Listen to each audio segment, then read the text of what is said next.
Welcome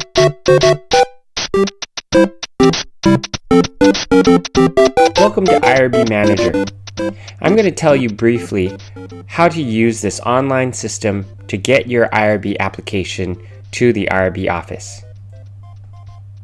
First, log in to apu.my.irbmanager.com. What you'll need to do is first register an account. So here in the bottom left-hand corner of this box, you'll be able to click here to register. Once you've registered, you should log in and it will take you to your dashboard. So at your dashboard, you'll be able to find a number of things. Here on the right-hand side of the screen, you'll see little 2-minute tutorials on how to submit a new application. You can click here to submit a new application. This is a quick doc or a DIY type of document that you can download to print and keep by your side. And over on the left here under X Forms is another place where you can click here to submit a new application. What you'll also notice in the middle are your studies. So you are the PI from a number of different studies, and you can find the studies that you're working on here. Okay, so let's talk about click here to submit a new application form. So you see this is just a close-up of the actions panel on the left, and under X Forms is essentially the different types of smart forms that you will use to submit to the IRB office. So we're going to click here to submit a new application to the IRB for review. Okay, so here what you see is you've opened a new application, and you can basically follow the breadcrumbs. You're going to have questions, you're going to click on different buttons, and the appropriate questions related to the type of study you're going to do will already be showing up, and you just keep filling in these questions. As a note, because this is an automated system, it will force you to fill in all required fields. Now, if you actually want to jump around the form without having completed all the fields, you can always use this navigation bar. So you'll see here when you click on that,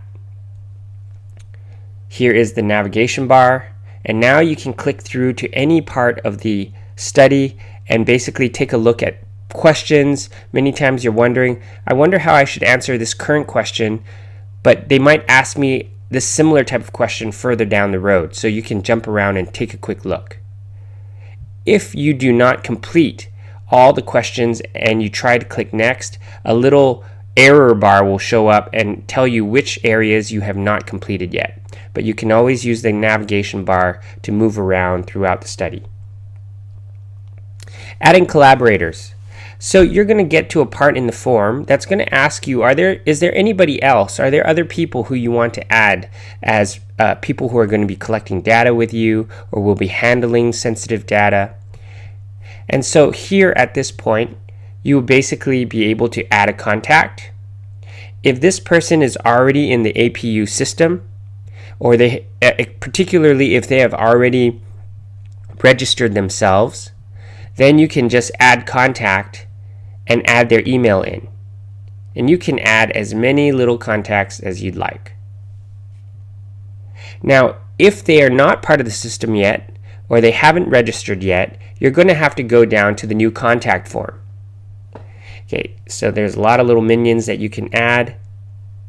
Now, here in the new contact form, what will happen is that eventually all the people that you invite via the system will receive little emails, and they will get instructions on the things that they need to do. So they will basically, and you as the PI as well, will need to click here to fill out your potential conflict of interest form. You'll need to add the attachment. So essentially, once you download the form, fill it in, and save it as a PDF to your computer, you're going to come back here and attach it. And you're going to also attach your CITI certificate here. Each one of your collaborators are going to have to do this. This saves you the work of having to collect all these documents and uploading it yourself. So the collaborators take care of this themselves. No more printing of their forms, faxing, no more scanning. Auto reminder emails will be sent to your collaborators if they don't fill out, actually create their account and go ahead and start filling out their PCOI form and then attaching these forms and the CITI certificate to the actual application. So the other thing that I think is very valuable for you to consider as a student is adding your faculty advisor as a co-author. So the co-author, you can add the chair, the faculty advisor. They can actually check in with you and look at your form every step of the way instead of waiting until you've completed the form and then telling you things that you need to fix. So instead of waiting till the end, they can be actually accessing your form. So here on the main page, you can see that there's a co-author up here next to the navigation bar. When you click on co-author, essentially you'll be asked to put in their email. Okay, and once you add in their email, you can write a quick note. I'm adding you to my study so that you can access it at any time. You click add, and you can see I've already been added as a co-author. They will then receive an email inviting them almost like a collaborator, except the co-authors don't really need to add potential conflict of interest forms or CITI certificates. So they're really there to help you along. They will not really be doing any particular data collection or working with the human subjects. Submitting your application is a two-step process. First, fill out the form completely in IRBmanager. When you submit the first time, you're really inviting your collaborators because the form isn't complete until all of their potential conflict of interest forms and CITI certificates are attached. So when you click submit the first time, your little friends are going to get an email. The email will say, "You've been invited to become part of this study. Please click on the link below and follow the instructions to add your potential conflict of interest form and your CITI certificate." So that will be all taken care of, and your friends will email you back telling you that they've done so. Your job then is to go back into the application to double check that all of your collaborators have added their proper documentation, and you submit once again to the advisor, chair, or the dean. So you will be asked at that point to sign off with your password and put in the email of your advisor. Now you'll be able to see that everything in IRBmanager is tracked, so we'll be able to tell at what point you started your application, when you finished, that it's moved on to the collaborator attachment phase, meaning you've clicked submit the first time.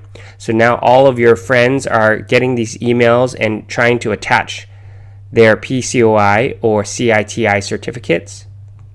Here we moved out of that phase and it was signed off and moved on to the department chair. The department chair will then sign off on it, move it to the dean, and then eventually it comes to IRB. So for final sign off, towards the end of your application, you will be required to sign off and put in the email of your faculty advisor. The faculty advisor will then put in the email of your chair, and you'll walk up the ladder that way to get the appropriate sign-offs. Now, making revisions, closures, and reporting adverse events. Imagine when you first create your application, a folder is created for you in IRBmanager that is going to hold all associated documents, all the different little X forms that you'll eventually fill out. So when you go to your dashboard, you can go to this area here. You are the PI for 2 active or 4 total studies. If you click there, you'll find that these are my 2 active studies, and I want to click into this folder. This is the manila folder that holds all of your documents. So when I click on that, it takes me into my study details page. This is the big folder. And here you'll see basic study title, here's my approval date, my expiration date, and you'll see on the side here I can start X forms. Remember, X forms are any smart document that you're going to need to apply for different things through IRBmanager. So when I click on Start X Forms, you'll see I have a list of forms. Like a change in personnel form, I want to add new colleagues.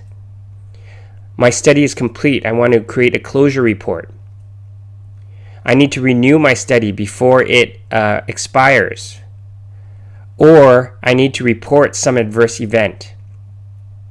You may also want to make revisions to the study, adding new sites, adding a new questionnaire, adding different procedures.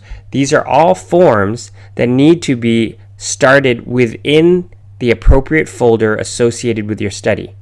So remember, when you create any of these new X forms to modify a study, you need to click into the study's study details first, into that folder, before you actually start these forms. Okay, so that pretty much sums it up.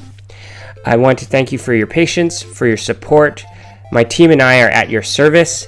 You can always get a hold of Joni Studi, our IRB coordinator, at jstudi@apu.edu. And also, I'm always available for questions as well.